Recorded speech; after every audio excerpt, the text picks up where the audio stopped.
یہ وہ تمام سوالات ہیں جو آج ہم ان کو حل کرنے کی کوشش کریں گے.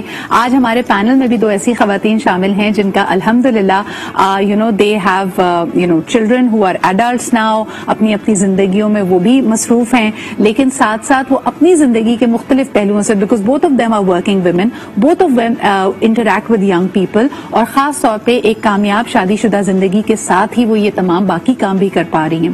تو یہ بیلنس انہوں نے کیسے اسٹرائک کیا, and what can we learn from senior couples, یہ ہم آج کی ہماری گفتگو کا فوکس ہوگا. تو آئیے سب سے پہلے میں آپ کو انٹروڈیوس کرتی ہوں. ہمارے ساتھ کراچی اسٹوڈیوز میں موجود ہیں ارم ضیا جی. آپ ان کو جانتے ہیں ایز اے موٹیویشنل اسپیکر, دین کے حوالے سے بھی ہمارے ساتھ شامل گفتگو رہتی ہیں. بہت بہت شکریہ Iram ji for making time for us. And then secondly we have with us our very own expert, چاہے ہربالوجی کی بات کریں, اروما تھراپی کی بات کریں, یا ایک فلفلنگ ہولسٹکلی ہیپی لائف کی بات کریں. Is one of our favourite guest of all times. آج بھی ہمارے ساتھ موجود ہیں اور اس موضوع میں شامل گفتگو رہیں گی. We have with us Raheel. بہت شکریہ for making time for us. تو آپ دونوں کو نمبر 1 ایک دفعہ پھر خوش آمدید کہنا چاہیں گے. سب سے پہلا سوال اگر میں ارم جی آپ سے کروں, جو سینئر ہمارے کپلز ہیں and they may be of any age, لیکن اگر انہوں نے ایک زندگی کا بڑا حصہ 20 سال 30 سال ساتھ گزارا ہے, تو کئی لوگ کہتے ہیں کہ جی وہ محبت نہیں ہوتی, وہ کمپینین شپ نہیں ہوتی, وہ عادت ہوتی ہے. آپ اس کو کیسے دیکھتی ہیں؟ سدرا, بہت اچھا ٹاپک ہے, اور میں سمجھتی ہوں کہ آج کل کا جو ہمارا ایک فیملی سسٹم ہے نا, اس کے لیے بڑی ضرورت ہے اسپیشلی فار وہ ینگ جو کڈس ہیں ان کے لیے. دیکھو, عادت تو انسان کو کسی بھی چیز کی ہو جاتی ہے. آپ اگر ایک سرونٹ بھی رکھتے ہو نا, تو وہ آپ کے عرصے گھر میں 4 سال 5 سال 6 سال کام کرتے ہیں, آپ کو اس کی بھی عادت ہو جاتی ہے. لیکن یہ جو کمپینین شپ ہے نا, یہ صرف عادت نہیں ہے, اس میں کیئر بھی ہے, اس میں رسپیکٹ بھی ہے, اس میں پیار بھی ہے, اور بہت سارا ایک دوسرے کے لیے عزت دینا بھی ہے. کیونکہ جو خاص کر میاں بیوی کا رشتہ ہے نا, اس کی جو بنیاد ہے وہ پیار کے ساتھ ساتھ عزت پہ بہت بنتی ہے. جب آپ اس عمارت کو کھڑا کرتے ہیں اور پیار بھی ہوتا ہے, عزت بھی ہوتی ہے, کیئر بھی ہوتی ہے, خلوص بہت زیادہ شامل ہوتا ہے, تو وہ آپ کے بچوں کے لیے ایک بہترین اگزامپل بن جاتی ہے. ایون آپ کی ذات سے لوگوں کو اتنی پازیٹیو وائبز آنے لگتی ہیں. ورنہ اکثر ہم نے دیکھا ہے, آئی ایم سوری ٹو سے, سم ٹائم کچھ لوگ مذاق اڑاتے ہیں کچھ ٹیچرز کا, کہ اگر وہ اسٹرکٹ ہے کلاس میں بہت غصے میں, تو بچے اکثر کہتے ہیں کہ یہ آج صبح اپنے ہسبینڈ سے ڈانٹ کھا کے آئی ہیں. کیونکہ I myself as a teacher having like, تو مجھے یہ بات بچپن سے اپنے ذہن میں رہی. تو میں سمجھتی ہوں کہ جب آپ کی پرسنالٹی پلیزنٹ ہوتی ہے, آپ کے گھر کا ماحول اچھا ہوتا ہے, تو ڈیفینیٹلی آپ دوسروں کو بھی وہی اچھی چیز دیتے ہیں. کہا جاتا ہے نا کہ when you choosing a life partner, آپ ایک ایسے شخص کا انتخاب کر رہے ہیں جس کے ساتھ آپ نے زندگی گزارنی ہے, صبح سویرے جس کی شکل دیکھنی ہے, جس کا رویہ, جس کا ایٹیٹیوڈ ٹورڈز لائف آپ پہ بھی رب آف کرے گا. اور یہ بات بھی بڑی اہم ہے کہ اگر آپ پازیٹیو ہے اور اگلا بندہ نیگیٹو ہے, تو اس کے زیادہ چانسز ہیں کہ اس کی نیگیٹیوٹی آپ پہ رب آف ہو. تو یہ بڑا اہم ڈیسیجن بھی بن جاتا ہے. لیکن میں اس بارے میں کیا کہیں گی کہ کئی لوگ کہتے ہیں کہ جو کپلز بہت زیادہ لمبے عرصے سے ساتھ ہوتے ہیں, جیسے 20-30 سال سے اگر وہ ساتھ ہیں, تو یہ ایسے کپلز ہیں جو نہ ساتھ رہ سکتے ہیں نہ ایک دوسرے سے الگ رہ سکتے ہیں. اس لیے ان میں نوک جھونک بھی ہوتی ہے, لڑائی جھگڑا بھی ہوتا ہے, لیکن بہرحال جی یہ پھر بھی ساتھ ہیں. آپ اس کو کیسے دیکھتی ہیں؟ دیکھیں 20-30 سال ہی, اس سے زیادہ بھی لوگ عرصہ ساتھ رہ رہے ہوتے ہیں, اور اس میں یہ نہیں کہ ساتھ رہ بھی نہیں سکتے اور مطلب الگ بھی نہیں رہ سکتے. بٹ مسئلہ یہ ہے کہ وہ جو 30 سال کا اگر آپ ٹائم دیکھیں تو ایک بہت بڑا پیریڈ ہوتا ہے. انہوں نے اپنا بڑا مشکل ٹائم ایک ساتھ گزارا ہوتا ہے, ایک اچھا برا وقت ساتھ گزارا ہوتا ہے. جو شروع کا ٹائم ہوتا ہے نا, اس میں تو لوگ فیصلے کر لیتے ہیں, یا مطلب ایک کوئی ڈیسیشن لے لیتے ہیں کہ جی ہمیں رہنا یا نہیں رہنا یا کیا کرنا ہے. لیکن 25-30 سال کے بعد انہیں یہ ہوتا ہے کہ جی ہم ایک دوسرے کے بغیر نہیں رہ سکتے ہیں, اور ہم نے جو بھی چیز ہے, چاہے لڑیں چاہے جھگڑیں چاہے کچھ بھی ہو, لیکن اس میں جو مین فیکٹر, جیسے ارم نے کہا, جو مین فیکٹر ہے وہ ہے کہ اس میں جو کیئر ہے, ایموشنز ہیں اینڈ رسپیکٹ ہے. اس کے ساتھ وہ ان کی نوک جھونک تو چلے گی, اس لیے کہ کہیں کہیں ایسا ہوتا ہے کہ اتنا عرصے کے بعد بہت ساری چیزوں پہ اختلاف ہوتا ہے, بہت سارے ایشوز ہوتے ہیں جس پہ دونوں ایک جگہ نہیں کھڑے ہوتے, لیکن اس میں وہ ایک دوسرے کو منانے کے لیے, ایک دوسرے کو منوانے کے لیے ان کی نوک جھونک کی ہوتی ہے جو ایک دوسرے سے بات منواتی ہے. اس لیے کہ ان کو ایک دوسرے پہ بھروسہ ہوتا ہے کہ ہم لڑ بھی لیں گے تو ہماری بات خراب نہیں ہوگی. شروع میں ہوتا ہے کہ جی اگر میں نے کچھ کہہ دیا تو اس کو برا لگ جائے گا یا میری بات بری ہو جائے گی, لیکن اتنا عرصہ گزارنے کے بعد وہ کتنا ہی لڑ لیں, کچھ بھی کر لیں, غصہ کر لیں یا نوک جھونک کر لیں یا کسی بھی طرح کا آرگیو کر لیں, لیکن ان کو یہ یقین ہوتا ہے, ان کا جو ٹرسٹ ہوتا ہے یہ ان کے رشتے کو اور مضبوطی دیتا ہے کہ جی اب تو مطلب یہی جینا ہے, یہی مرنا ہے. اچھا ہمیں یہ بات تو بتائیں کہ جب بچے بڑے ہو رہے ہیں اور جو ایک ماں ہے یا ایک خاتون ہے اس کی گھر میں جو پوزیشن ہے وہ زیادہ مستحکم ہو رہی ہے کیونکہ بچے اب جوان ہو رہے ہیں, اور ہو سکتا ہے بیٹا اور بیٹی کمانے بھی لگ جائیں, اگر ہسبینڈ سے کسی بات پہ نہیں بنتی تو ایسا لگتا ہے کہ وہ بچے ماں کی سپورٹ میں کھڑے بھی ہونے لگ جاتے ہیں. تو مجھے بتائیں کہ جو کپل 20-30 سال ساتھ گزار چکا ہے اس میں روب کس کا زیادہ ہوتا ہے, بیوی کا یا ہسبینڈ کا؟ 25 سال سے پہلے شوہر کا, 25 کے بعد بیوی کا. واقعی یہ سچی بات ہے.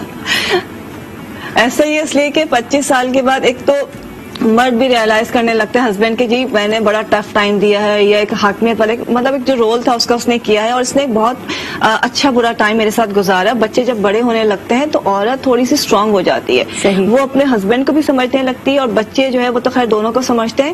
تو بچوں کی سپورٹ جیسے آپ نے کہا کہ وہ ماں کی طرف زیادہ ہوتی ہے, تو ماں کی جو ہے نا وہ ویسے ہی اسٹرانگ ہونا شروع ہو جاتی ہے. اور وہاں سے دوسری سائڈ سے جو ہسبینڈ ہوتا ہے وہ ویسے بھی اس کا رویہ تھوڑا سا مطلب کہنا چاہیے نرم ہونا شروع ہو جاتا ہے, اور وہ چیزوں کو ریئلائز کرتا ہے. اس سے کہ شروع میں تو بڑے ایشوز آتے ہیں, لیکن اتنے عرصے کے بعد ہسبینڈ کو ریئلائز ہوتا ہے کہ یار ہر مشکل وقت میں یہ بندی میرے ساتھ تھی, اب اس کو تھوڑا سا یہ بڑی اہم بات ہے. اور میرے خیال میں خواتین کے لیے خوشخبری بھی ہے کہ بس 25 سال مشکل کے ہیں, اس کے بعد روب آپ ہی کا ہے, آپ ہی کی سلطنت ہے, اور تمام لوگ آپ کی رعایا ہیں.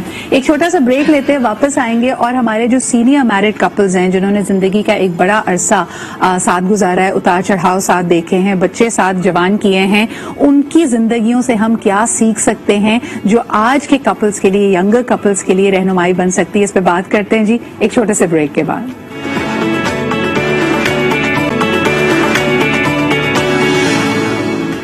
Welcome back after the break. آپ دیکھ رہے ہیں آج پاکستان. بات ہم کر رہے ہیں ایسے شادی شدہ کپلز کے بارے میں جنہوں نے زندگی کا ایک بڑا حصہ کئی دہائیاں ساتھ گزاری ہیں, اور کیا ان کی یہ جو ساتھ ہے ان کا وہ ایک ضرورت ہے, یا ان کو جو لانگ ٹرم کمپینین شپ ہے ان کا اس کا نفسیاتی پہلو کیا ہوتا ہے, اس کے نفسیاتی ایڈوانٹیجز کیا ہوتے ہیں, آپ کی ذہنی صحت کے لیے اس کا کیا ایک بینیفٹ ہو سکتا ہے. آئیے یہ جانتے ہیں. ہمارے ساتھ اس وقت موجود ہیں doctor Ayesha Shahid, who is a clinical psychologist, اور ہمیں جوائن کر رہی ہیں.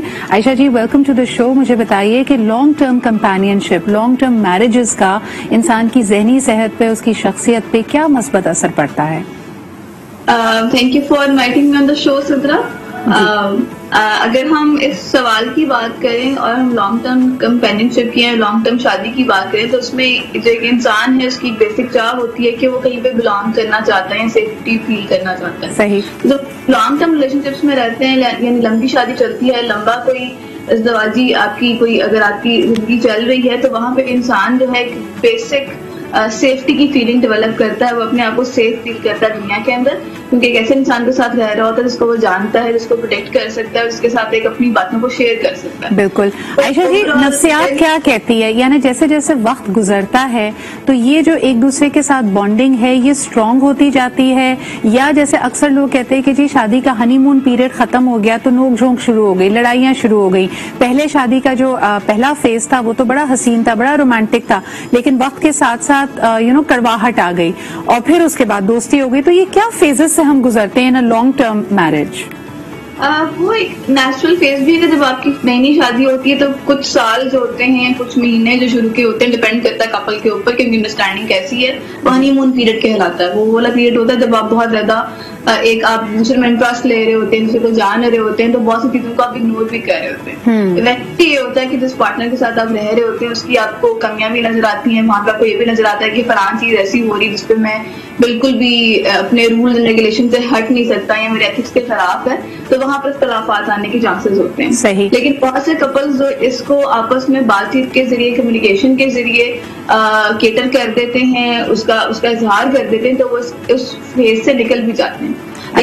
جیسے ہم دکانوں پہ جاتے ہیں اور وہاں پہ اسٹیکر لگا ہوتا ہے جی ادھار محبت کی قینچی ہے, تو یہ میں اپنے پینل سے پوچھنا چاہوں گی, امیں بھی ہمارے ساتھ موجود ہیں, ارم جی بھی ہیں, کہ ایک لانگ ٹرم میرج میں, ازدواجی زندگی میں کیا چیز قینچی بن جاتی ہے. تو میں اگر آپ کو آپشنز دیے جائیں, جھوٹ بولنا, شک کرنا, اور دوسرا یہ کہ پیسے کی کمی یا مفلسی یا پیسوں کی تنگی آنا، ان تینوں میں سے وہ کیا چیز ہے جو شادی شدہ زندگی میں سب سے زیادہ پرابلمز کریٹ کر سکتی ہے؟ سب سے پہلے آپ کا شک، سیکنڈ جھوٹ، اور پیسہ کا تو خیر ایسی کوئی ویلیو نہیں ہے، لیکن پہلے شک آتا ہے اور پھر جھوٹ. جھوٹ کہہ لیں اس لیے کہ دونوں چیزیں جو ہے ایسی ہیں، جھوٹ ہے تو شک کی بنیاد بنتا ہے، اور اگر یہ دونوں چیزیں خاص کر یہ مرد کی طرف سے زیادہ آتی ہیں، کچھ خواتین بھی کرتی ہیں، لیکن یہ وہ چیز ہوتی ہے، یوں سمجھ لیں کہ جو محبت کو تہس نہس کر دیتی ہے. صحیح، بالکل صحیح. ارم جی آپ کیا کہیں گی؟ آپ ان تینوں چیزوں میں سے کس کا انتخاب کرتی ہیں کہ سب سے لیتھل کیا ہو سکتی ہے لانگ ٹرم میرج کو خراب کرنے کے لیے؟ میں سمجھتی ہوں شک، کیونکہ دیکھو جھوٹ تو کبھی کبھار کوئی بہتری کے لیے بھی شاید وہ بول دیں آپس میں ایک دوسرے سے، لیکن جھوٹ جب تک کھلے نہیں تب تک اس کی تازگی برقرار رہتی ہے. ہاں اگر کھل جائے اور سامنے والا پارٹنر اس کو نہ سمجھے تو وہ پھر بہت ہی زیادہ لیتھل ہو سکتا ہے. لیکن شک ایک اتنی بری چیز ہے کہ اگر آپ بے انتہا محبت بھی کر رہے ہیں، اتنی محبت کر رہے ہیں جس کی کوئی حد نہیں، اور آپ اس پہ کہہ رہے ہیں کہ میں تم سے شک اس لیے کرتا ہوں کہ میں تم سے بہت محبت کرتا ہوں، یا میں تم سے بہت محبت کرتی ہوں اس لیے میں تم پہ اتنا شک کرتی ہوں، میں اتنی پوزیسو ہوں. تو وہاں مجھے منیر نیازی کا وہ شعر بڑا یاد آتا ہے کہ ہلاکت خیز ہے الفت میری ہر سانس خونی ہے، اسی باعث یہ دل کی نگری قبروں سے بھی سونی ہے، اسے زہریلی خوشبو کے رنگین ہار دیتا ہوں، میں جس سے پیار کرتا ہوں اسی کو مار دیتا ہوں. تو جو شک ہے نا یہ انسان کو مار دیتا ہے. I think very importantly said. ایک کالر ہمارے ساتھ ہیں، آئیے ان سے جانتے ہیں. ہیلو، السلام علیکم. کیسی ہیں؟ میں بالکل ٹھیک ٹھاک، آپ کیسی ہیں؟ میں ٹھیک ہوں. طلبہ جہاں بات کر رہی ہوں، میرے امی ابو کو میں نے دیکھا، میں تو سنگل ہوں. میں اپنے پیرنٹس کے حوالے سے کہنا چاہوں گی کہ شادی شدہ زندگی کے لیے آپ اگر میڈیا میں بھی مثال دیکھیں، فضیلہ فیصل، عثمان پیرزادہ، سمینا پیرزادہ یا صاحبہ ریمبو، بات یہ ہوتی ہے لڑکیوں میں آج کل برداشت ختم ہو گئی. حالانکہ پہلے زمانے میں ایک دوسرے کو دیکھا نہیں ہوتا تھا پھر بھی شادی ہو جاتی تھی، لیکن اس میں یہی چیز ہے نا کہ ماں بیٹی کو تربیت کہتی تھی کہ بیٹا شوق سے آگے گھر سے باہر سے آئے تو بولو مت، پانی دو، سوال کچھ مت کرو اس سے، اور جو اس کے آرام کا خیال رکھو، اور شک کبھی نہیں کرنا. اس کے ہر چیز کا خیال، شوہر کو مزاج خدا کا دے، خدا اگر سجدے کا حکم دیتا شوہر کو دیتا، تو اس وجہ سے شک نہیں کرنا چاہیے اور ایک دوسرے کا خیال رکھنا چاہیے. اس سے زندگی بہت اچھی گزرتی ہے. بہت بہت شکریہ سرور جی کال کرنے کے لیے. اچھا ایک اور سوال کرنا چاہوں گی. عائشہ پہلے آپ سے یہ سوال کر لیتی ہوں، مجھے بتائیں کہ لانگ ٹرم میرجز جو چلتی ہیں یا جو لوگ نبھا جاتے ہیں اپنے ساتھ کو، اس میں آپ نے کامن چیز کیا دیکھی ہے؟ بڑے بزرگوں کا یہ کہنا ہے کہ اگر ایج ڈفرنس ہو، یعنی مرد کی عمر 5-10 سال بڑی ہو تو ایسی شادیاں دیر پا چلتی ہیں. کیا آپ نے ایسی کوئی بات نوٹ کی ہے؟ تو تمہاری لیٹ ہیں کہ اگر 5 سال سے اوپر جاتا ہے تو وہاں پہ جو آج کل کی شادیاں ہیں ان میں ایشوز آنے لگ جاتے ہیں.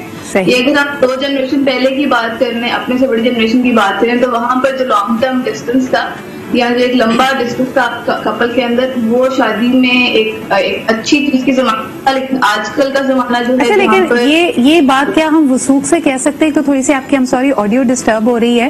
وثوق سے، کیونکہ اس وقت زمانہ میں اور بھی چیزیں مختلف تھیں، لیکن پرٹیکولرلی اگر میں آپ سے بھی یہی سوال کروں کہ آج کیونکہ ہسبینڈ اینڈ وائف کا ایج ڈفرنس کم ہوتا ہے تو دیکھنے میں یہ بھی آیا کہ بے تکلفی زیادہ ہو جاتی ہے. اگر مثال کے طور پہ انڈرسٹینڈنگ آپ کی کام کے دوران یا کالج میں ڈیولپ ہوئی ہے تو وہ ایک دوستی کا بھی ماحول ہوتا ہے. آپ ایک دوسرے کو آپ جناب بھی نہیں کہتے، آپ تو طلاق سے بھی بات کر رہے ہوتے ہیں. کیا یہ چیزیں لانگ ٹرم میرج میں یا ایک ساتھ لمبے عرصے رہنے کو افیکٹ کرتی ہیں؟ دیکھیں یہ چیزیں اتنا مسئلہ ہونا نہیں چاہیے، لیکن بہت ساری جگہوں پہ یہ چیز جو ہے نا بالکل جو ایج ڈفرنس نہیں ہوتا وہاں پہ ایشو زیادہ آتے ہیں. جیسے کہ دونوں بالکل برابر کھڑے ہوتے ہیں اور وہ دونوں ڈیمانڈ بھی ایک دوسرے سے ایک جیسی کر رہے ہوتے ہیں. لڑکی بھی برابر کی ہے تو اس کا لیول، میچورٹی لیول بھی وہی ہوتا ہے. جہاں ڈفرنس تھوڑا زیادہ ہوتا ہے تو لڑکی لحاظ کرتی ہے اور لڑکا جو ہے خیال کرتا ہے، مطلب ایک تھوڑا سا احترام ہوتا ہے، تو اس میں چیزیں بہت ساری نکل جاتی ہیں اور بہت اچھے سے گزر جاتی ہیں. اور وہاں پہ جو ہے رشتہ چلتا بھی زیادہ ہے. کہ میں تو ہمیشہ یہ کہتی ہوں کہ بالکل برابر والے ہوتے ہیں، وہاں پہ رسک زیادہ ہوتا ہے. بالکل بالکل صحیح ہے. اچھا جی، اس میں بہت سارے فیکٹرز ہیں لیکن عمومی رائے یہی مانی جاتی ہے کہ اگر ایج ڈفرنس ہو تو تھوڑا سا لحاظ، مروت اور خیال کی وجہ سے، یعنی جو شخص عمر میں بڑا ہے وہ اپنی بیوی کو چھوٹا سمجھ کے، نہ سمجھ کر کے کئی چیزوں کی درگزر کر دے گا. خاتون بھی کئی چیزوں میں مرد کی رائے کو مان لے گی، یہ سمجھ کر کہ بھائی اس کی عمر زیادہ ہے، اس کا تجربہ زیادہ ہے تو شاید یہ مجھ سے بہتر جانتا ہے چیزوں کو. لیکن